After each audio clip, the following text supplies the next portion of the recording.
వార్తలు నేటి SL news ప్రేక్షకులకు నమస్కారం. నేటి వార్తలకు స్వాగతం. మంచిర్యాల జిల్లా హాజీపూర్ మండల కేంద్రంలోని పోలీస్ స్టేషన్ను రామగుండం పోలీస్ కమిషనర్ అంబర్ కిషోర్ జా గురువారం ఆకస్మికంగా తనిఖీ చేశారు.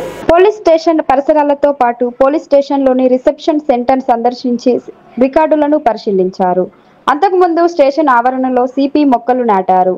ఈ సందర్భంగా పోలీస్ అధికారులు సిబ్బంది వివరాలు నిర్వహిస్తున్న పనితీరు, వారికి ఏదైనా సమస్యలు ఉన్నాయా అని తెలుసుకున్నారు. పోలీస్ స్టేషన్ పరిధి భౌగోళిక పరిస్థితులు, ముఖ్యమైన ప్రదేశాలు, పోలీస్ స్టేషన్ పరిధి గ్రామాల్లో ఎలాంటి నేరాలు అధికంగా జరుగుతున్నాయి, వాటిని ఏ విధంగా నియంత్రణ చేయాలి అనే అంశాలను అడిగి తెలుసుకున్నారు. పోలీస్ స్టేషన్ కు వచ్చే ఫిర్యాదుదారులతో మర్యాదగా ప్రవర్తిస్తూ కేసుకు సంబంధించిన వివరాలను అడిగి తెలుసుకుని జాప్యం చేయకుండా పరిష్కరించాలన్నారు. బాధితులకు పోలీసులు అండగా ఉంటూ సత్వర న్యాయం చేస్తారనే నమ్మకం, భరోసా కలిగించే విధంగా ప్రవర్తించాలన్నారు. ఏదైనా అత్యవసర సమయంలో కంట్రోల్ రూమ్ కు సమాచారం సెట్ ద్వారా గురించి రిసెప్షన్ సిబ్బందితో కమ్యూనికేషన్ సెట్ ద్వారా కంట్రోల్ రూమ్ కి మాట్లాడించారు. పోలీస్ సిబ్బంది ప్రతి ఒక్కరూ బాధ్యతాయుతంగా ఉంటూ విధులు క్రమశిక్షణతో నిర్వహించాలని తెలిపారు. నేరాల నియంత్రణకై విజిబుల్ పోలీసింగ్ అవసరమని, నిరంతరం పోలీసులు పెట్రోలింగ్ నిర్వహించాలని స్టేషన్ అధికారులకు సూచించారు. స్టేషన్ పరిధిలోని పెండింగ్ కేసులు, కోర్టు కేసులు, ప్రస్తుతం దర్యాప్తులో ఉన్న కేసులకు సంబంధించి పోలీస్ కమిషనర్ క్షుణ్ణంగా తనిఖీ చేసి అధికారులకు పలు ఆదేశాలు జారీ చేశారు. మహిళా భద్రత, సైబర్ క్రైమ్ వాటిపై పలు సూచనలు చేశారు. ముఖ్యంగా పోలీస్ స్టేషన్ పరిధిలో జగదల్పూర్ టు నిజామాబాద్ ప్రధాన రోడ్డు మార్గం ఉండటం ద్వారా ప్రమాదాల నివారణకు ముందస్తు చర్యలు తీసుకోవాలని, నేరాల నియంత్రణలో నిరంతరం అప్రమత్తంగా ఉండాలన్నారు. పోలీసులు నిజాయితీగా పనిచేయాలని సూచించారు. సిపి వెంట Mancherial DCP Bhaskar, Mancherial rural CI Akula Ashok, SI Swaroop Raj ఉన్నారు. తర్వాత ఒకవేళ నాన్ కాగ్నిజబుల్ పిటిషన్ ఉంటే అంటే కేసెస్ కట్టడానికి పరిస్థితి లేదు, అట్లా ఉన్న కేసెస్లో ఏం చేస్తారా? ఎస్ఐ గారు లేకుండా సపోజ్ ఆఫీసర్స్ అందరు బయట ఉంటే మీకు సెట్ ఎట్లా హ్యాండిల్ చేయాలి తెలియకుండా ఒకసారి చూపిస్తారా? చూపించండి.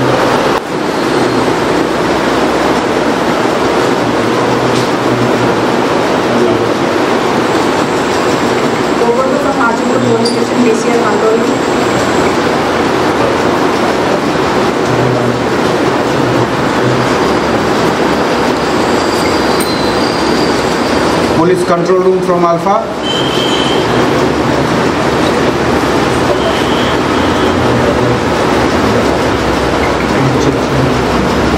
We can be DC Table 4.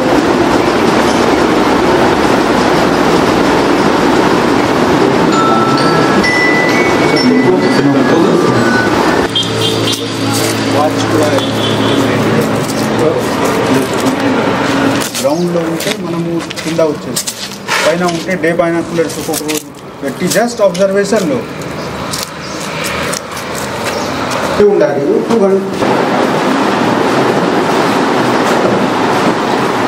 Photo తీసుకొని పేపర్ చూపి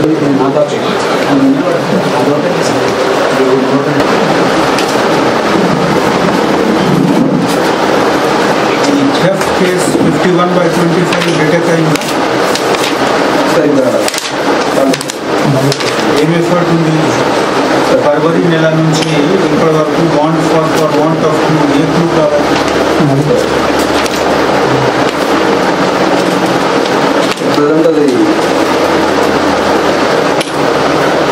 సర్కిల్లో కావాల్సిన అన్ని బెనిఫిట్స్ వస్తుందా? ఏం ప్రాబ్లం లేదా? ఇక్కడ ఉన్న అందరు మనుషులకి ఆరోగ్యం మంచిగా ఉంటుంది, మెంటల్ ఫిజికల్ హెల్త్ అన్ని మంచిగా ఉందా? ర్యాపిడ్గా చూసుకోండి. ఇక్కడ కూడా ఇప్పుడు కూడా బాగా ఉంటే డిసిపి గారి దగ్గర కానీ నా దగ్గర కానీ తప్పకుండా సమాధానం. నిజం నిజాయితీగా మీరు పని చేసినా మీకు బాగా ఉంటే డెఫినెట్లీ ఆ బాగా సమాధానం చేస్తాను. ఓకే, పట్టుకోండి. సరే, సీసీకి చూపించి మేము మీకు ఫోన్ చేయండి.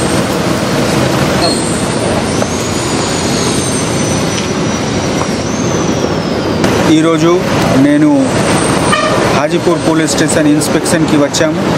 మన పోలీస్ సిస్టంలో పోలీస్ స్టేషన్ ఇన్స్పెక్షన్ ఒక చాలా ముఖ్యమైన విషయం. ఇన్స్పెక్షన్లో వచ్చి నేను ఇక్కడ ఫస్ట్ మా మెన్తో మా సిబ్బందితో మాట్లాడాము. వాళ్ళు ఏం చేస్తున్నారు, ఎట్లా పరిస్థితి ఉంది, జనరల్ వెల్బీయింగ్ గురించి అడిగాము. తర్వాత ఈ మన ఏరియాలో ఉన్న ఇన్ఫ్రాస్ట్రక్చర్ ఎట్లా ఉంది, పోలీస్ స్టేషన్కి మెయింటెనెన్స్ ఎట్లా ఉంది, పోలీస్ స్టేషన్లో రికార్డ్ ఎట్లా మెయింటైన్ అవుతుంది, వెల్ఫేర్తో సహా పబ్లిక్ ఎట్లా వస్తున్నారు, పబ్లిక్కి ఏమేమి ఇక్కడ ఈ ఏరియాలో స్పెషల్ ప్రాబ్లమ్స్ ఏమేమి ఉంది, ట్రాఫిక్ గురించి లేకపోతే భూమి గురించి ఎట్లా ఉంది విషయం, ఫ్యామిలీ ఇష్యూస్ ఎట్లా వస్తుంది అంటే మనకు ఒక ఏరియాలో ఉన్న జనరల్ విషయం, వాటర్ గురించి ఎట్లా ఉంది పరిస్థితి, ఇవన్నీ విషయం తెలిసిపోతుంది. అదేవిధంగా పాత కేసెస్కి ఇన్వెస్టిగేషన్కి స్టేటస్ ఎట్లా ఉంది, మేజర్ గ్రేవ్ కేసెస్ ఇన్వెస్టిగేషన్ త్వరగా కంప్లీట్ చేయాలి. అదేవిధంగా మహిళా భద్రత గురించి, సైబర్ క్రైమ్ గురించి కూడా వాళ్ళకి కొంత ఇన్స్ట్రక్షన్స్ ఇవ్వడం జరిగింది. ఇది మీరు చూస్తున్నారా, ఈ NH63 చాలా ముఖ్యమైన మార్గం ఉంది మనకు, జగదల్పూర్ నుంచి నిజామాబాద్ కనెక్ట్ చేస్తుంది. ఇక్కడ ట్రాఫిక్ ఎట్లా మేనేజ్ చేయాలి సో దాట్ మనకు క్యాజువల్టీస్, ట్రాఫిక్ యాక్సిడెంట్ తక్కువ చేసుకోవడానికి కూడా డిస్కషన్ చేయడం జరిగింది, డైరెక్షన్స్ ఇవ్వడం జరిగింది. చాలా బాగా చేస్తున్నారు మా ఆఫీసర్స్. వాళ్ళకి అన్ని వైపు మనం సహాయం చేయడానికి, సపోర్ట్ ఇవ్వడానికి హెడ్ క్వార్టర్ నుంచి కూడా వాళ్ళకి భరోసా ఇచ్చాము. Thank you. BRS party working president KTR పిలుపు మేరకు మంచిర్యాల జిల్లా మందమరి జయశంకర్ చౌరస్తాలో కాంగ్రెస్ బాకీ కార్డులను పంపిణీ చేశారు. ఈ సందర్భంగా బీఆర్ఎస్ పార్టీ రాష్ట్ర నాయకులు చెన్నూరు ఇన్ఛార్జ్ రాజా రమేష్ మాట్లాడుతూ గడిచిన 22 నెలల్లో కాంగ్రెస్ ప్రభుత్వం ప్రకటించిన హామీలు నెరవేర్చలేదని బీఆర్ఎస్ నేతలు మండిపడ్డారు. కాంగ్రెస్ ప్రభుత్వ తీరును ఎండగట్టేందుకు కాంగ్రెస్ బాకీ కార్డుల ఉద్యమం చేపట్టామని, ఇంటింటికి కాంగ్రెస్ బాకీ కార్డులు పంపిణీ చేశామన్నారు. కాంగ్రెస్ హామీలపై ప్రజలు పెట్టుకున్న నమ్మకాన్ని నిలబెట్టుకోకుండా మోసం చేసిన పార్టీకి బుద్ధి చెప్పాలని ప్రజలకు పిలుపునిచ్చామని పేర్కొన్నారు.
కేటీఆర్ గారి నాయకత్వం, బాలకృష్ణ గారి నాయకత్వం ఏదైతే ఈరోజు చెన్నూరు నియోజకవర్గం మందమారి పట్టణం జయశంకర్ సార్ చౌక్ దగ్గర ఈరోజు ఒక మహా అద్భుతమైన ఆలోచనతోని మన బీఆర్ఎస్ పార్టీ వర్కింగ్ ప్రెసిడెంట్ గౌరవ కేటీఆర్ అన్న గారు ఒక మంచి ఆలోచనతోని ఈ యొక్క కాంగ్రెస్ పార్టీ ఎన్ని హామీలు ఇచ్చి గ్యారంటీల పేరుతోని ఈరోజు ప్రజల్ని మోసం చేసి గద్దెనెక్కి 24 నెలలు 22 నెలలు ఆల్మోస్ట్ 2 ఇయర్స్ అయిపోయిన సందర్భంలో వీరిచ్చినటువంటి హామీలను ఇటు రైతులకు అనుకోండి, మహిళలకు అనుకోండి, విద్యార్థులకు అనుకోండి, ఆటో డ్రైవర్లకు అనుకోండి, ఇట్లా అనేక మందికి, వితంతులకు, వికలాంగులకు, ఇట్లా ప్రతి ఒక్క వర్గానికి ఈరోజు వారు మోసం చేసి గద్దెనెక్కిన తర్వాత వారు ఇస్తున్నటువంటి హామీలను వారి 22 నెలల్లో ప్రతి ఒక్క వ్యక్తికి ఎంత బాకీ పడ్డారు అని ఒక మంచి అద్భుతమైన ఆలోచనతోని కాంగ్రెస్ బాకీ కార్డ్ అని చెప్పి ఒక పేరుతోని ఈరోజు అద్భుతంగా ఈ కార్డుని డిజైన్ చేసి అన్న కేటీఆర్ అన్న గారి నాయకత్వంలో కేటీఆర్ అన్న గారి పిలుపు మేరకు బాలకృష్ణన్న మన మంచిర్యాల జిల్లా అధ్యక్షులు, చెన్నూరు నియోజకవర్గ అభివృద్ధి ప్రదాత అన్న ఆదేశానుసారం ఈరోజు పట్టణ నాయకులు, పట్టణ కార్యకర్తలు, పట్టణ అభిమానులతోని ఈరోజు ఈ బాకీ కార్డుని తీసుకొని ప్రజలందరి దగ్గరికి వెళ్ళి అయ్యా ఈ కాంగ్రెస్ పార్టీ ఈ ఓటుకు నోటు దొంగ చేతిలో పెట్టి ఈ రేవంత్ రెడ్డి వచ్చిన తర్వాత ఈ యొక్క ప్రజలు పడుతున్న ఇబ్బందులు, కష్టాలు, నష్టాలు ఇంకా మాట్లాడాలంటే ఈ రేవంత్ రెడ్డి కాంగ్రెస్ సర్కార్ వచ్చిన తర్వాత అనేక మందిని పొట్టన పెట్టుకున్న పార్టీ అని ఉందంటే ఈ కాంగ్రెస్ పార్టీ. ఇటు రైతులని, ఇటు విద్యార్థులని, ఇటు ఆటో డ్రైవర్లన్నీ వందల సంఖ్యలో ఈరోజు వారి ఆత్మహత్యకి పాల్పడ్డ, ఆత్మహత్య చేసుకోవడానికి కారకులైనటువంటి ఈ రేవంత్ రెడ్డి సర్కార్ ఈ కాంగ్రెస్ పార్టీకి బుద్ధి చెప్పాలనే విషయాన్ని కాంగ్రెస్ బాకీ కార్డ్ అనే పేరుతోని ప్రజలందరి దగ్గరికి వెళ్ళి అయ్యా మహిళలారా మీకు ప్రతి నెల 2,500 ఇస్తా అని చెప్పి హామీ ఇచ్చారు. 22 నెలలు గడుస్తున్నది. మీకు ఈ కాంగ్రెస్ పార్టీ ఈరోజు 55,000 రూపాయలు బాకీ పడ్డారు. మీరు ఏ కాంగ్రెస్ నాయకుడైనా మీ దగ్గరకు వచ్చి ఏ ఎన్నికలైనా ఓటు అడిగితే మీరు వారిని 55,000 మాకు ఇవ్వండి, మీకు ఓటేస్తామని బాజాప్తగా గల్లబట్టి వాళ్ళని అడగాలని చెప్పి ఈరోజు ప్రజలందరికీ చెప్తా ఉన్నాం. అదేవిధంగా విద్యార్థులను కానీ, ఆటో డ్రైవర్లు కానీ, రైతులను కానీ అనేక 6 గ్యారెంటీల పేరుతోని 13 హామీలు, మళ్ళీ అదే కాకుండా 420 హామీలతో ఈరోజు గద్దెనెక్కి అందరినీ విస్మరించి ఈరోజు కేవలం ఈ యొక్క మంత్రులు వాళ్ళు గొడవలు పెట్టుకొని వేదికల మీద తిట్టుకొని కేవలం ఆ గొడవలు తిట్టులు కూడా వారి యొక్క పైసల దందాల కోసము, పైసలు సంపాదించుకోవడానికి కోసమే తప్ప ఏ ఒక్క ప్రజల కోసం కూడా వీళ్ళు కొట్లాడతలేరు. అన్ని చూసుకుంటే ఈ చెన్నూరు నియోజకవర్గంలో ఉన్నటువంటి మంత్రి కేవలం ఇక్కడ ఈ చెన్నూరు ప్రజలు ఓటేస్తే గెలిచి ఈరోజు మంత్రి అయిన వ్యక్తి ఎన్నో హామీలు ఇచ్చిండు, సొంత హామీలు ఇచ్చిండు. ఏ ఒక్క హామీ కూడా నెరవేర్చలేరు. హామీలు నెరవేర్చేదే కాకుండా ఇక్కడ ఉన్నటువంటి నియోజకవర్గంలో ఉన్నటువంటి రౌడీ షీటర్లను ఎంకరేజ్ చేసుకుంటూ ఆ రౌడీలతోని ఈరోజు ఈ యొక్క ప్రజల్ని, నాయకులని, కార్యకర్తని భయభ్రాంతులకు గురి చేస్తూ ఈ యొక్క పోలీస్ వ్యవస్థని వాళ్ళ చేతిలో పెట్టుకొని అక్రమ కేసులు పెట్టి ఈ పోలీస్ వ్యవస్థతోని భయభ్రాంతులకు గురి చేస్తూ ఈ చెన్నూరు నియోజకవర్గంలో వీళ్ళు పరిపాలన కొనసాగుతా ఉన్నది. వీరు పైకి మాత్రం చొక్క పూసల లెక్క కనిపిస్తారు కానీ చేసే వెనకాల మాత్రం అదే ఇసుక దందా, అదే బియ్యపు దందా, ప్రజల్ని మోసం చేసుడు, ప్రజల్ని బెదిరించుడు, జైలు పాలు చేసుడు, స్టేషన్ పాలు చేసుడు. ఇంత మించి వీళ్ళు ఏమి చేయరు. వీళ్ళ ఇంట్లో 3 ఉద్యోగాలు వచ్చినాయి. సుమనన్న ఎప్పుడు పదే చెప్తా ఉంటారు, ప్రజలకి చెన్నూరు నియోజకవర్గ ప్రజలు 45,000 ఉద్యోగాలు ఇస్తా అన్నారు. కానీ వీళ్ళ ఇంటికి మాత్రం 3 ఉద్యోగాలు వచ్చినాయి. ఈ చెన్నూరు నియోజకవర్గ ప్రజలకి ఒక్క ఉద్యోగం రాలేదు. కనీసం ఉద్యోగం ఇప్పిస్తా అని ఏ ఒక్క యువకుడు వెళ్ళినా కూడా వారి సానుకూలంగా స్పందించి ఇస్తామని హామీ కూడా ఇంతవరకు ఇవ్వలేదు. ఇవన్నీ పక్కన పెడితే ప్రజలు ఒక్కసారి ఖచ్చితంగా క్షుణ్ణంగా ఆలోచించండి.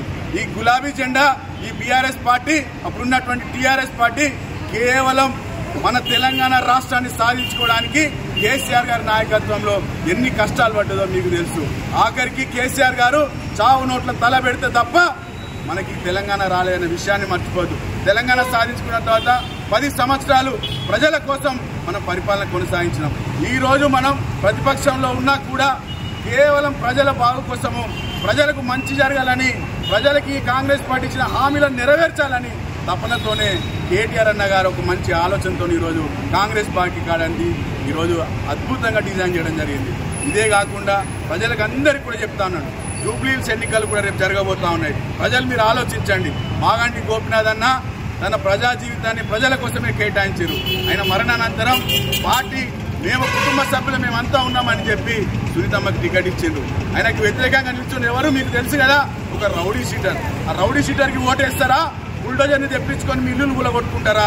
లేదా కారు గుర్తుకి ఓటేసి సునీతమ్మని గెలిపించుకొని గోపన్న ఆశయాలను నెరవేర్చుకుంటారా? ప్రజలు, ఈ రాష్ట్రంలో ఉన్న ప్రజలందరూ ఆలోచించుకోవాలి.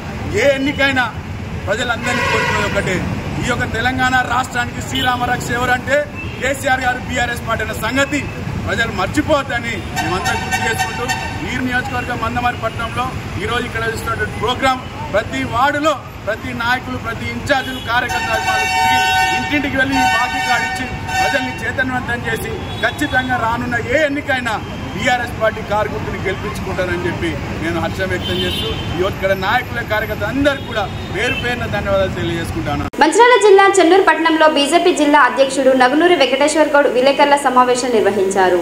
ఈ సందర్భంగా జిల్లా అధ్యక్షుడు వెంకటేశ్వర్ గౌడ్ మాట్లాడుతూ వేమన్నపల్లి మండలం బీజేపీ అధ్యక్షుడు ఆత్మహత్యకు కారకులైన వారిని ఇప్పటి వరకు అరెస్టు చేయకపోవడంపై మండిపడ్డారు. పోలీసుల నిర్లక్ష్యం కారణంగానే నిందితులు స్వేచ్ఛగా తిరుగుతున్నారని హైకోర్టుకు వెళ్లి మరీ పిటిషన్ వేశారని మండిపడ్డారు. నిందితులు కాంగ్రెస్ పార్టీ నేతలు కాబట్టే వారిపై ఇప్పటి వరకు చర్యలు తీసుకోలేదని ఆగ్రహం వ్యక్తం చేశారు. అలాగే నిల్వ ఎస్ఐ కోటేశ్వరరావు నిందితులలో ఒకరికి చుట్టం కాబట్టే కేసును నీరుగారిస్తున్నారని తెలిపారు. ఏట మధుకర్ మృతి చెంది నేటికి 7 రోజులు గడుస్తున్నప్పటికీ పోలీసులు ఇప్పటి వరకు ఏ ఒక్క నిందితుడిని కూడా పట్టుకోలేదని, దానికి గల కారణాలేంటో చెప్పాలని ప్రశ్నించారు. బీజేపీ పార్టీ పెద్దలు రాష్ట్ర అధ్యక్షుడు రామచంద్రరావు అలాగే కేంద్ర మంత్రి బండి సంజయ్ మృతుని కుటుంబ సభ్యులను పరామర్శించి నిందితులను పట్టుకోవాలని చెప్పినప్పటికీ ఇప్పటి వరకు పోలీసులు ఎలాంటి చర్యలు తీసుకోకపోవడంపై అనుమానాలు వ్యక్తం చేస్తున్నారు. రాష్ట్ర ఉపాధ్యక్షులు వెర్రబల్లి రఘునాథరావు వచ్చిన అనంతరం తదుపరి కార్యాచరణ ప్రకటిస్తామని ఈ సందర్భంగా బీజేపీ జిల్లా అధ్యక్షుడు పోలీసులను హెచ్చరించాడు. వేమనపల్లి మండల పార్టీ అధ్యక్షుడు ఏట మధుకర్ మరణించి నేటికి 7 రోజులు అవుతుంది. మొదటి నుంచి కూడా పోలీసుల వైఖరి సరిగా లేకపోవడం, ఈ కేసు పట్ల పక్షపాత వైఖరితోటి పోలీసులు ఉండడం సుస్పష్టంగా కనబడతా ఉన్నది. ఏదైతే మొదటి రోజు ఏట మధుకర్ ఆత్మహత్య చేసుకున్న తర్వాత కుటుంబ సభ్యులు ఇచ్చిన ఫిర్యాదు తీసుకోకుండా రాత్రి 12 గంటల వరకు 10:30 వరకు నానా ఇబ్బందులకు గురి చేసినటువంటి పోలీసులు రాత్రి 10:30కు పిటిషన్ తీసుకొని కేసు నమోదు చేయడం జరిగింది. మరి ఆ రోజే ఎస్ఐ ఇందులోపల పాత్ర ఉన్నది అని మేము ఎస్ఐ పేరు ఆ పిటిషన్లో రాసిన సందర్భంగా ఆ ఎస్ఐ పేరు తీసేసేంత వరకు కూడా పిటిషన్ తీసుకోకుండా మరి రాత్రి 10:30 వరకు ఫారెస్ట్ లోపల డెడ్ బాడీని, కుటుంబ సభ్యులను, సుమారు 500 మంది పార్టీ కార్యకర్తలను మరి అక్కడ ఉంచినటువంటి ఘనత మన జైపూరు ఏసీపీ పరిధిలోని పోలీస్ డిపార్ట్మెంట్కు, మంచిర్యాల జిల్లా పోలీస్ డిపార్ట్మెంట్కు దక్కిందని చెప్పి నేను ఈ సందర్భంగా మనం చేస్తాం. మరి ఆ రోజు పిటిషన్ తీసుకున్న తర్వాత కూడా అనేక రకాలుగా సహకరించమని కోరితే కుటుంబ సభ్యులందరూ సహకరించారు, మా పార్టీ కార్యకర్తలందరూ సహకరించారు. ఊర్లే ప్రొసీజర్ అంటే కూడా మేము ఊరుకున్నాము, చట్ట పరిధి లోపల మేము ఉండాలని చెప్పి పోలీసుల రిక్వెస్ట్ మేరకు మా నాయకులందరినీ ఒప్పించి ఊర్లే పొజిషన్ కూడా తీయకుండా ఒప్పుకొని పోలీసులకు సపోర్ట్ చేస్తే మాకు ఇచ్చినటువంటి గిఫ్ట్ ఏందయ్యా అంటే పోలీసులు ఇప్పటి వరకు కూడా నిందితులను అరెస్ట్ చేయకపోవడం. ఈరోజు నిందితులు 7 రోజుల నుంచి పోలీసులు పట్టుకునే సందర్భంగా హైదరాబాద్ లోపల కోర్టు లోపల పిటిషన్ వేసి బెయిల్ పిటిషన్ లేకుంటే క్వాష్ పిటిషన్ వేసి హైదరాబాద్ లో ఏజేస్తా తిరుగుతా ఉన్నారు. మీకు అలా ఫోన్లు లేవా, మీ దగ్గర నెంబర్లు లేవా పోలీస్ డిపార్ట్మెంట్ దగ్గర? ఒక సాధారణ వ్యక్తి ఎవడన్నా చిన్న నిందితుడై చిన్న తప్పు చేస్తే పోలీస్ డిపార్ట్మెంట్ ఊరుకుంటుందా? ఒక పార్టీ మండల అధ్యక్షుడి ఆత్మహత్యకు కారకమైనటువంటి నిందితులను మీరు ఎందుకు వదిలిపెడతారు? మీకు వాళ్ళకు ఉన్నటువంటి సంబంధం ఏందని చెప్పి నేను ఈ పోలీస్ డిపార్ట్మెంట్ ప్రశ్నిస్తా ఉన్నా అని చెప్పి నేను సందర్భంగా ప్రశ్నిస్తా ఉన్నా. ఏదైతే నిందితుల లోపల ఒకరు ఉన్నారో వారికి సాక్షాత్తు నీల్వాయ్ పోలీస్ అధికారులతోటి ఎస్ఐ కోటేశ్వరు తోటి మరి రిలేషన్షిప్ ఉన్నది, చుట్టరికం ఉన్నదని చెప్పి మరి ఆ ప్రాంత ప్రజలందరూ కూడా అనుకుంటా ఉన్నారు. అందుకేనా ఆయన పేరు లేకుండా చేసిండ్రు మీరు? ఆయన బలంతో ఈ కేసు జరిగింది, నమోదైందనేది ఇది స్పష్టం కాదా? దాన్ని ఎందుకు మీరు పోలీసులు పరిగణలోకి తీసుకుంటలేరని చెప్పి భారతీయ జనతా పార్టీ జిల్లా పార్టీ ప్రశ్నిస్తా ఉన్నారని చెప్పి నేను సందర్భంగా మనం చేస్తా ఉన్నా. నిన్న ఇక్కడ బ్యాంకు లోపల రాబడి జరిగింది, కుంభకోణం జరిగింది. నిందితులను ఎన్ని రోజులలో పట్టుకున్నారా? 3 రోజులలో ఇక్కడ బెంగళూరు బెంగళూరులో ఉన్నటువంటి దొంగలను పట్టుకొని వచ్చి రికవర్ చేసిండు. మీకు ఊర్లో ఉన్నటువంటి నిందితులను పట్టుకోవడానికి మీ దగ్గర పోలీసులే కాంట్రాక్ట్ లేదు, మీ దగ్గర ఇంటెలిజెన్స్ వ్యవస్థ లేదు. 13 మంది ఇక్కడికి వెళ్ళిపోతా ఉంటే రాజరికం లెక్క ఇంకా మీరే పంపించింది రైస్ కార్డ్ ఇచ్చి. నాకు అర్థమైతే లేదు. దీని మీద తీసుకునేటువంటి చర్యలు ఏంటి? పోలీసులు మీరు ఎవరి కోసం పనిచేస్తా ఉన్నారు?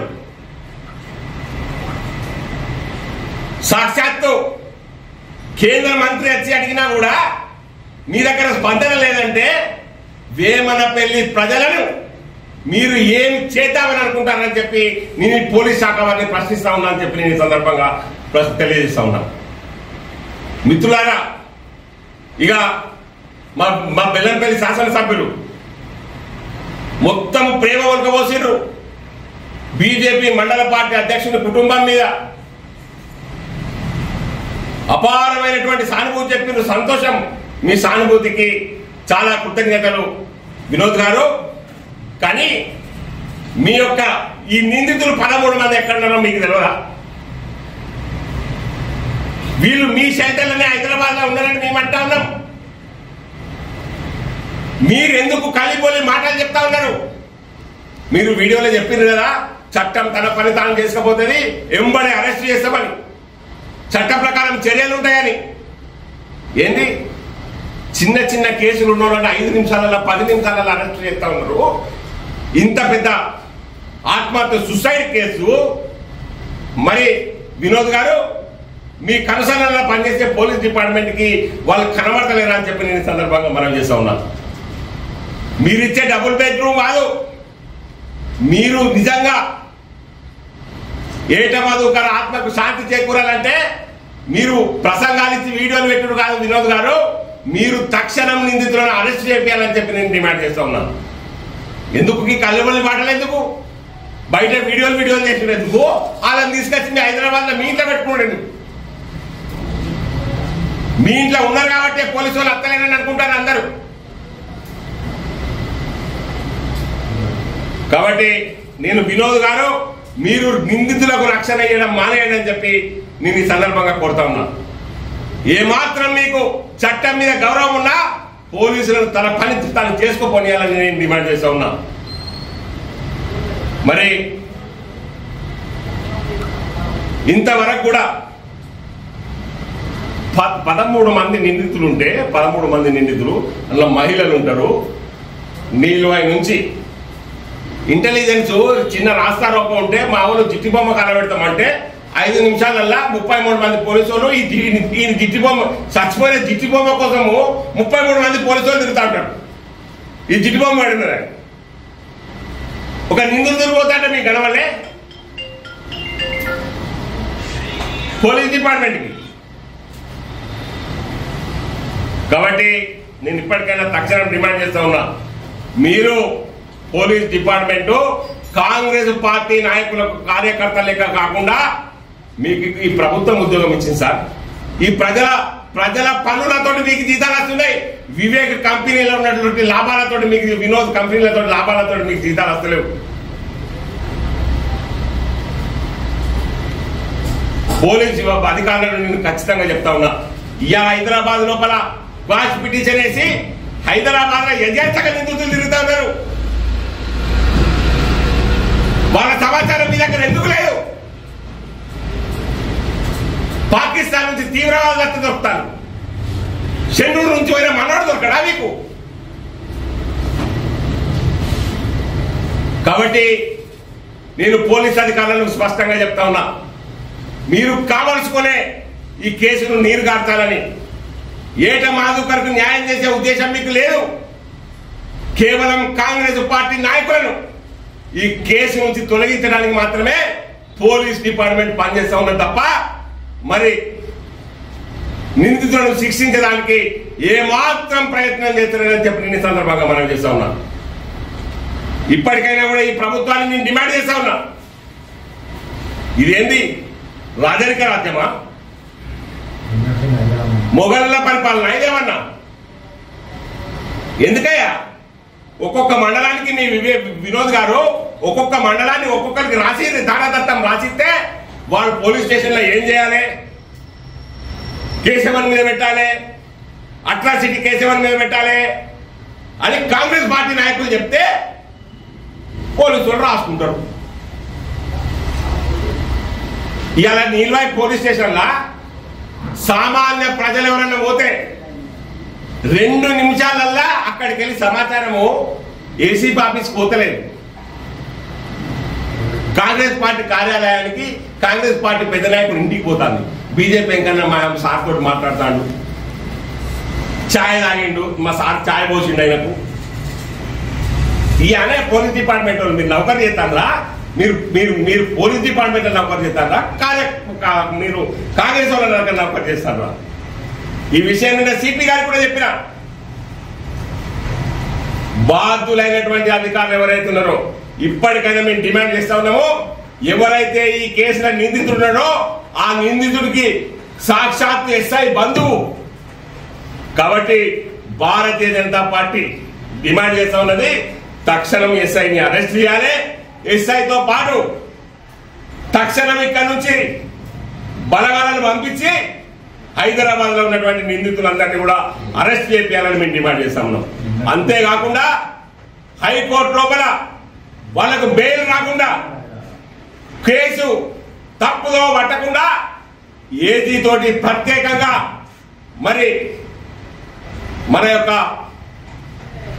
వాదనలు వినిపించాలని భారతీయ జనతా పార్టీ డిమాండ్ చేస్తా ఉన్నదని సందర్భంగా తెలియజేస్తా ఉన్నా.